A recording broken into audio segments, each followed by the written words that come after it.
Buenos días, mi nombre es Elmer Fernández Ríos y soy de la Subdirección de Geodesia y Topografía para presentarles lo que continúa en métodos de medición. La topografía en realidad tiene varias etapas, varias formas de trabajar, tiene múltiples equipos y nos vamos a centrar más en lo que es la estación total, porque son los instrumentos que nosotros manejamos aquí en COFOPRI. El tema va a continuación de lo que mi compañero desarrolló y tiene mucho que ver con lo que es la precisión y exactitud, sobre todo en los equipos. Vamos solamente por la parte literal, lo voy a leer, pero necesito que se concentren un poco para que me lleven la idea. La forma de lectura angular es óptica electrónica y ha permitido eliminar la influencia del observador al establecer y determinar la lectura. Esto es de gran ayuda para los topógrafos porque antes con los equipos antiguos se tenía que leer sobre un disco de metal graduado y al costado había una graduación más pequeña que se le llamaba vernier o nonio. Entonces el operador tenía que estimar más o menos la posición del disco con respecto a este vernier. En cambio, con las estaciones totales y la electrónica, la lectura es directa. El equipo es el que te da la lectura. De esa forma estamos eliminando el error de la persona al hacer las mediciones angulares. Seguimos. Dice, más aún en la medición de distancias y generar una información compactada susceptible a ser almacenada de forma digital en un soporte magnético. Como ven, desde la invención de la estación total, toda la información que ha sido medida se puede almacenar. De esta forma se puede trabajar eliminando los errores personales de apuntar. Bien, mi compañero les dijo que había un error personal, ¿no? Unos errores personales, y ya se está eliminando con el uso de la estación total. Vamos a hablar básicamente de mediciones de ángulos y distancias en la estación total, y de alguna manera tenemos que compararlo con los equipos antiguos. Dice, existen varias formas o sistemas de establecer la medida electrónica de un determinado ángulo por medio de un equipo topográfico óptico electrónico, conversión de análogo a digital y codificadores ópticos. Los primeros son los que se inventaron con la fusión de del equipo, de los equipos topográficos, es decir, un teodolito electrónico, le pusieron un distanciómetro, le pusieron un chip y se formó la estación total. Entonces, esa lectura tenía que ser convertida de analógico a digital, y esos son los primeros equipos que se trabajaban. Luego aparecieron otro tipo de sensores que se llamaban codificadores ópticos. Muy bien, estos codificadores ópticos, los primeros, no sé si acordarán los topógrafos, para comenzar a trabajar con la estación total, lo primero que tenían que hacer es mover el anteojo, hacerlo girar y así un sonido, y recién comenzaba a registrar los ángulos. De igual forma, en la parte vertical, horizontalmente se giraba la estación, daba un sonido y comenzaba a registrar. Entonces, eso es lo que permitió estos codificadores ópticos, que después fue avanzando la tecnología de tal forma de que cuando ustedes prenden, ya se da el valor angular tanto vertical como horizontal. Con relación a la precisión angular del fabricante, cuando ellos sacan un equipo, lo verifican electrónicamente todo lo que fabrican, todo lo que producen, toda la matriz, y se valen de una estandarización internacional que es el ISO 17723. También hay una estandarización DIN, que es alemana, que es 18723. Ahora, ¿por qué les pongo esto? Porque ustedes pueden entrar a cualquier página de estas organizaciones y abajo, donde dice ISO, en la parte de abajo dice óptica e instrumentos ópticos, procedimientos de campo para pruebas de instrumentos geodésicos y topográficos. ¿Qué quiere decir?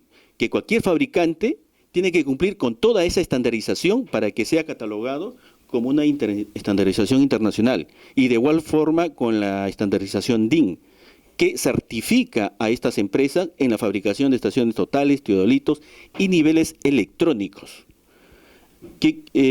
Cuando COFOPRI compraba instrumentos de medición, sobre todo los instrumentos electrónicos, muchas empresas ofrecían equipos de marcas un poquito desconocidas, por no nombrar un país específico.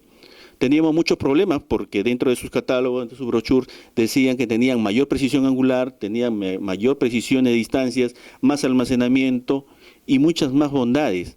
Pero en la práctica, el desarrollo con estos equipos a veces se volvía muy tedioso y sobre todo te fallaba en campo. Estas estandarizaciones hacen que la fábrica tenga que cumplir muchos requisitos y la calidad y las exigencias de todos sus procedimientos es bastante alto. Entonces, la recomendación es que COFOPRI o cualquier otra institución que vaya a trabajar en topografía tenga que basarse en estas estandarizaciones para poder adquirir instrumentos. Regresamos al ISO. Los valores angulares, sobre todo, de la tecnología que hoy en día está entre el medio segundo y los 20 segundos. Eso quiere decir que podemos encontrar estaciones totales que tengan 1 segundo, 2 segundos, 3, 5, 10 segundos, hasta 20 segundos de precisión. COFOPRI tiene un término medio que le facilita los trabajos en las partes urbanas, que es de 1 en 1000, más o menos su escala. ¿Se puede trabajar con 6 segundos? Claro que sí. Pero COFOPRI ha tomado la decisión de tomar 1 en 5 de una manera estandarizada a nivel nacional. ¿Qué bondades nos da la estación total en cuanto a la lectura de los ángulos? Es la posibilidad de leer en sentido de las agujas de reloj o contrario. Quiere decir que yo puedo configurar mi equipo para que me lea en sentido de las agujas de reloj, que quiere decir horario. Pero como es electrónico, como presionar una tecla, lo puedo invertir.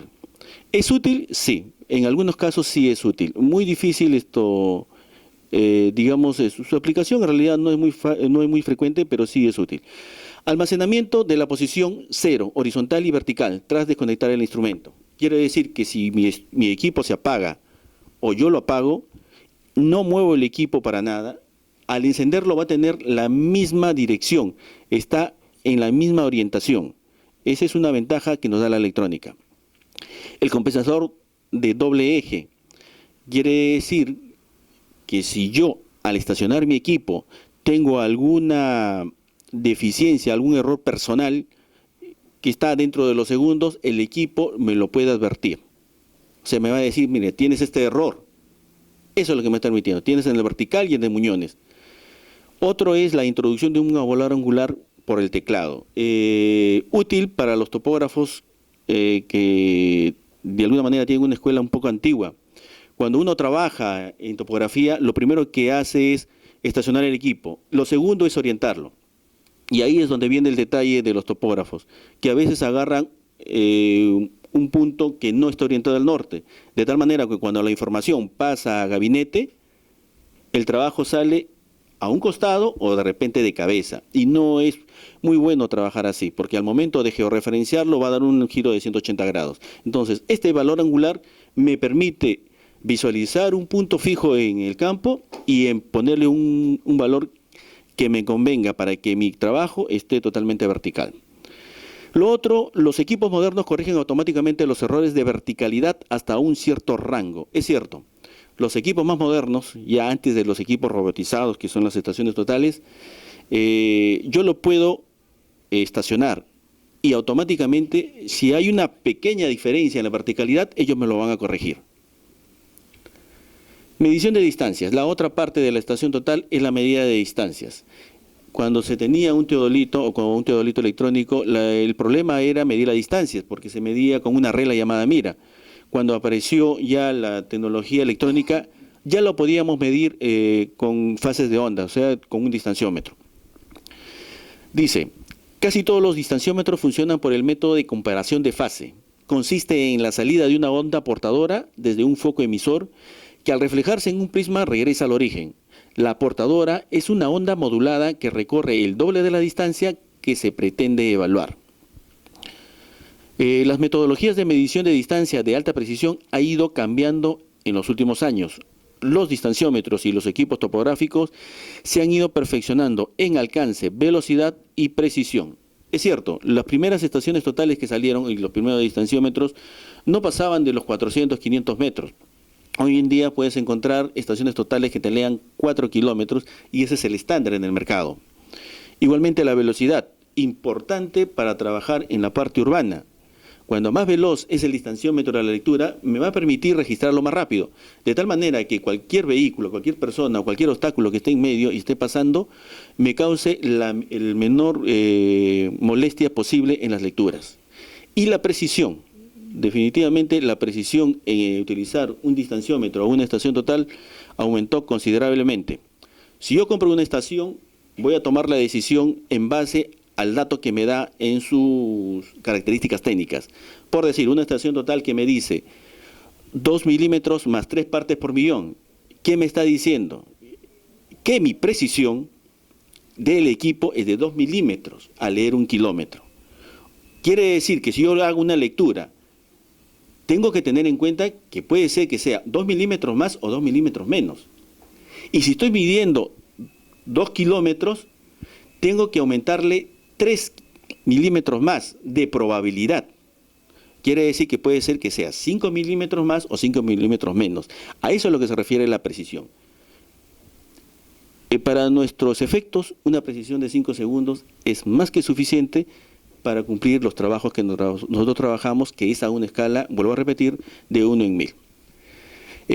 Las clásicas triangulaciones fueron reemplazadas por triliteraciones con abundantes ecuaciones de medidas angulares. Esto dice mucho de los trabajos que se realizaron hace muchos años, en los 1950, cuando que el Instituto Geográfico Nacional estableció la primera red geodésica. Lo hicieron por triangulaciones, precisamente porque no podía medir distancias. Cuando aparecieron los distanciómetros, comenzaron a utilizar el método de trilateración. ¿Por qué? Porque la tecnología les ayudaba a medir los lados. Entonces hacían tantas lecturas cuanto podían para poder promediarlas y así acercarse más a la medida real. Medición de distancias. Se debe tener cuidado con el alcance de medición de distancias en las estaciones totales y distanciómetros, debido a que algunos distribuidores citan siempre los alcances máximos que se verifican en condiciones atmosféricas muy favorables. Muchos topógrafos, sobre todo en la institución, han tenido ese inconveniente. Coloco mis puntos de cambio o armo mi poligonal. Y cuando voy a leerlo, no está al alcance del equipo, aunque en sus especificaciones técnicas decía que podía alcanzar 1 o 2 kilómetros. Lo que pasa es que esas especificaciones están hechas para ambientes muy favorables, de repente donde no haya mucha nubosidad, de repente donde no haya mucho calor, etcétera. Entonces, es muy saludable, antes de poner una estación o un punto de control, estacionar el equipo y hacer una lectura aproximada, para estar seguro que lee. Y de esa forma avanzar a paso seguro.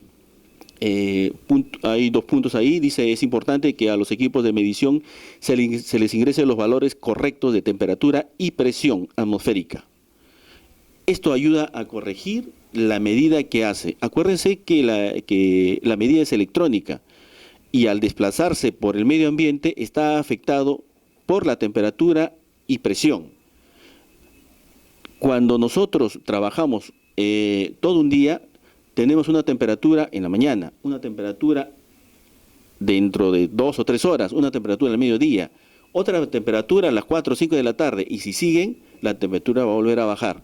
Entonces, el topógrafo o el operador de topografía, en este caso, como se le llama al que opera la estación total, tiene que tomar en cuenta esos parámetros al momento de estar trabajando en una jornada de 24 horas. La presión es prácticamente constante, pero antes de comenzar el trabajo, tiene que verificar que la presión esté bien ingresada. No va a variar mucho en todo caso, no va a ser muy significativo en el trabajo. Cuando nosotros, y el segundo punto va a los trabajos que se hacía con alta precisión. Hace un momento hablé de la red geodésica que creó el IGN con trilateraciones. Precisamente ahí tomaba en cuenta este valor que dice humedad relativa. Aparte de la temperatura y la presión, en realidad la humedad relativa también hace efecto en las mediciones angulares. Lo que pasa es que para nuestro trabajo que nosotros hacemos no es muy importante. Pero cuando estamos hablando de armar una red geodésica como lo hacían hace 30, 40 años atrás, se tomaba en cuenta este factor. Aquí este es un ejemplo más o menos de lo que hace la estación total hoy en día.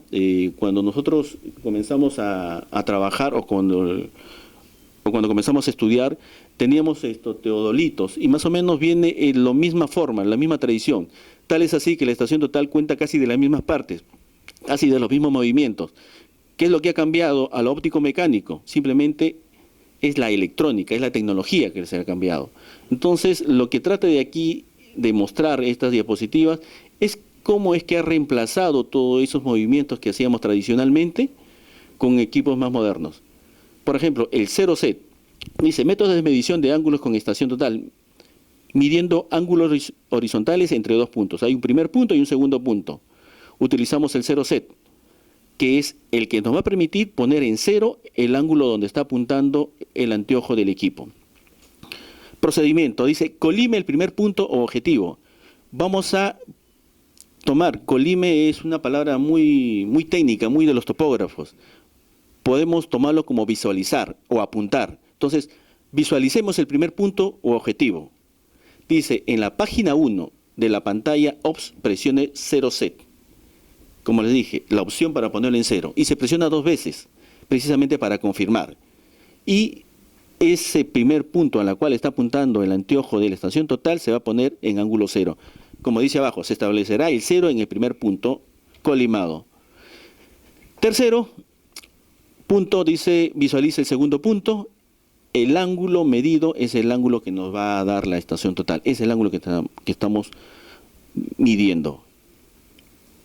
Ahora, eso es cuando yo quiero ponerle un cero, por ejemplo, un norte. Pero ¿qué tal si yo tengo un punto que tengo o el azimut conocido o el rumbo, o tengo las coordenadas de ese punto? Entonces nos pasamos a la siguiente parte. Dice, establecer un ángulo horizontal con un valor requerido. Primero un ángulo y después lo hacemos por coordenadas. A ver, vamos a ver acá. Miren aquí. Aquí dice ángulo y acá dice coordenadas. Entonces, ¿cuál es el procedimiento para hacerlo con el ángulo? Dice, ingrese el ángulo horizontal, visualice el primer punto, como en la vez anterior, y la opción ya no es 0 set, sino H set. En la segunda pantalla de la observación y seleccione ángulo. Luego ingrese el valor angular que desea establecer y presione OK. Entonces yo le ingreso el valor angular. ¿Cuál es el valor que lo estoy ingresando aquí? Es el 125.3220. ¿De acuerdo? Estas pantallas están en inglés. Si ustedes ven ZA, quiere decir Zenith Angle, que quiere decir ángulo desde el cenit. Y HA es Horizontal Angle Right, que quiere decir ángulo horizontal a la derecha. El valor ingresado como ángulo horizontal es mostrado en la pantalla. Presione REC, que va a permitir que ese ángulo se grabe en la dirección donde está apuntando el anteojo de la estación total. Siguiente punto, visualizo el segundo punto, el ángulo es medido desde el valor establecido inicialmente. Muy bien, esa es la fórmula cómo ingresar el HAR. En este caso fue 125 y que debería ser el azimut a ese segundo punto que estamos mencionando. Hagámoslo por coordenadas. Ya no va a ser el ángulo, sino va a ser la opción coordenadas. Entonces presionamos el HZ, procedemos igual que el paso anterior, presionamos el HZ, nos vamos a la otra página y establezcamos el coordenada del punto conocido. ¿Qué quiere decir? Que vamos a tener que ingresar las coordenadas, norte, este y z. Muy bien, acá una pequeña, digamos un pequeño tip, sobre todo para los topógrafos que han trabajado antes con teodolitos. Si ustedes ven, el norte está primero y después el este. ¿Por qué? Porque esto es un equipo, digamos, que tiene una configuración norteamericana. En Norteamérica su cartografía comienza con el norte y después con el este. No es nuestro caso. Nuestra cartografía comienza con el este y sigue con el norte. Entonces, cuando uno trabajaba con teodolitos, era muy susceptible a equivocarse, porque las fichas que emitía el IGN venía con el norte adelante.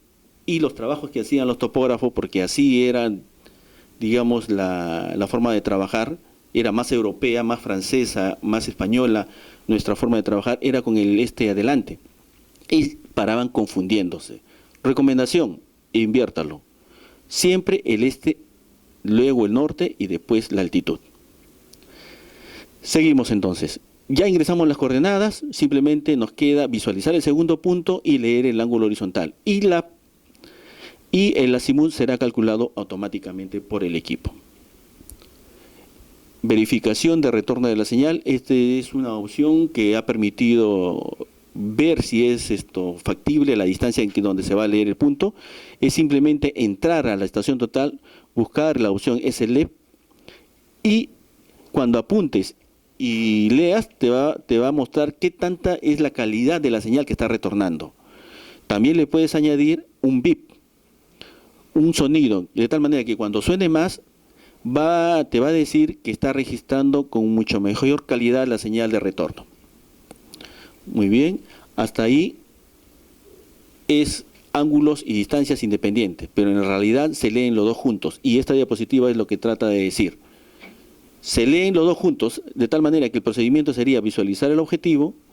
Voy a leerlo, me van a disculpar. Dice, en la primera página de modo observación, presione MEAS de medición para iniciar la medida de distancia.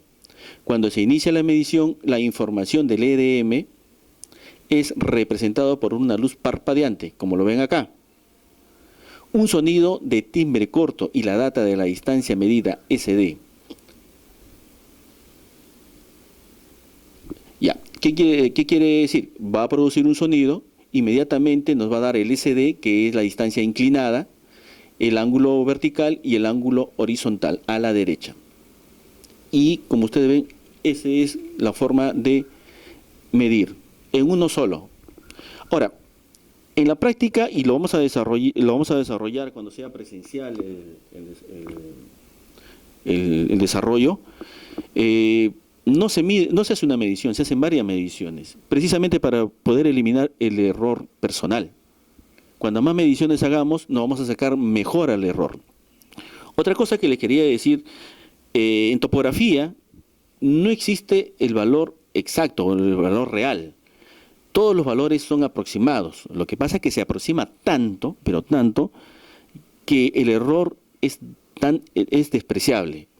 Pero ojo, no existe mejor método o método más exacto para levantar un área que el levantar con estación total. Un breve repaso solamente de la poligonal. Esto para terminar, son varias diapositivas. Lo único que quiero mostrarles es esta es una poligonal que aprovecha las bondades de una figura geométrica para poder poner puntos de control en el área que se va a trabajar. Lo que necesitamos en esta poligonal es, primero, es un punto con un azimut, o un punto que apunte a otro punto con coordenadas. Podemos hacer una poligonal hacia la derecha, o podemos hacer un poligonal hacia la izquierda. De tal manera que si lo hacemos hacia la derecha, los ángulos que nos va a dar son ángulos exteriores, y si lo usamos en el otro sentido, serán ángulos interiores. Otra cosa que les puedo adelantar es esto. Y esta es una figura que yo preparé, pero en la práctica se aplica cuando no hay puntos de control. Generalmente la Subdirección de Geodesia pone los puntos de control necesarios para que no hagan poligonales, sino que generen cambios. 1, 2, 3, no se recomienda más.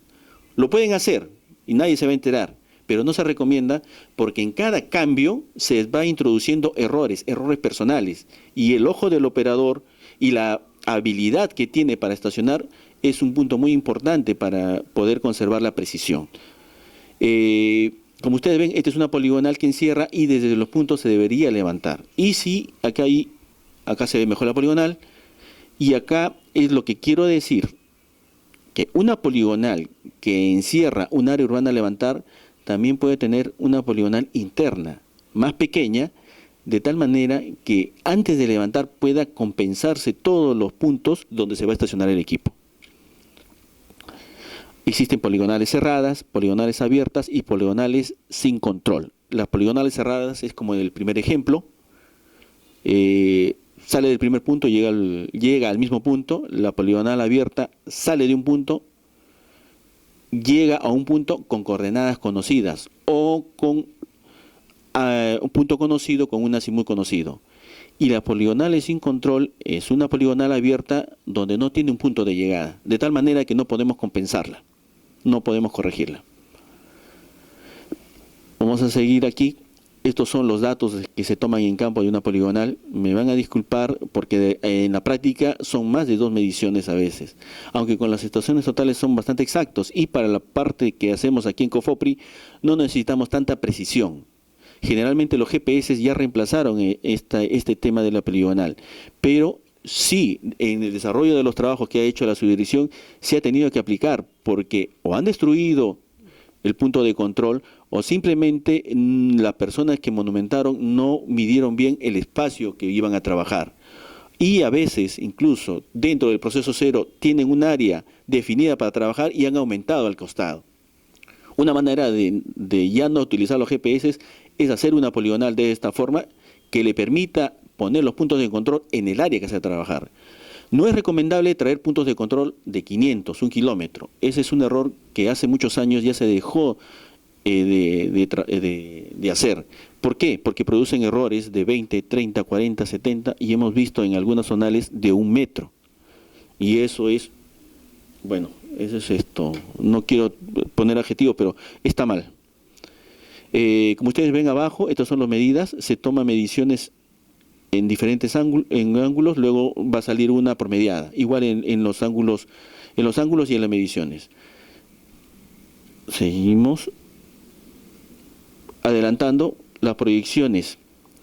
Si ustedes ven, el AD es un segmento, es un vector, y es un vector, de tal manera que se puede descomponer en un vector norte y uno este. Y esto se hace con fórmulas. ¿Para qué se hace? Precisamente para encontrar los errores que están afectados hacia el este y los errores que están afectados hacia el norte. Lo detallaremos mejor cuando estemos en forma presencial, pero se descompone precisamente para poder compensarla.